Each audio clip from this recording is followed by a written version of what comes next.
অপেক্ষা আর উপেক্ষা দুটো আলাদা জিনিস। অপেক্ষাতে উপেক্ষা থাকে না, আর উপেক্ষা অপেক্ষার প্রতীক্ষা করে না।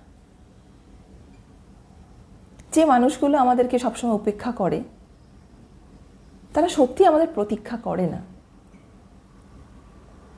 আর যারা আমাদের জন্য অপেক্ষা করে বসে থাকে তারা আমাদের কোনোদিন উপেক্ষা করে না।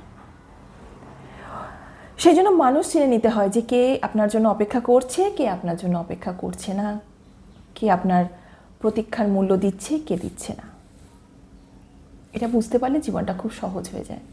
সবসময় বোঝা যায় না, আমি জানি, কিন্তু একটু মন দিয়ে বিচার করলেই বোঝা যায় যে কোনটা অপেক্ষা, কোনটা উপেক্ষা, কোনটা প্রতীক্ষা।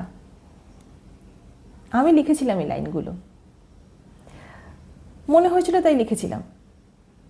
ইচ্ছে হলো আপনাদের সঙ্গে একটু শেয়ার করতে, তাই করলাম।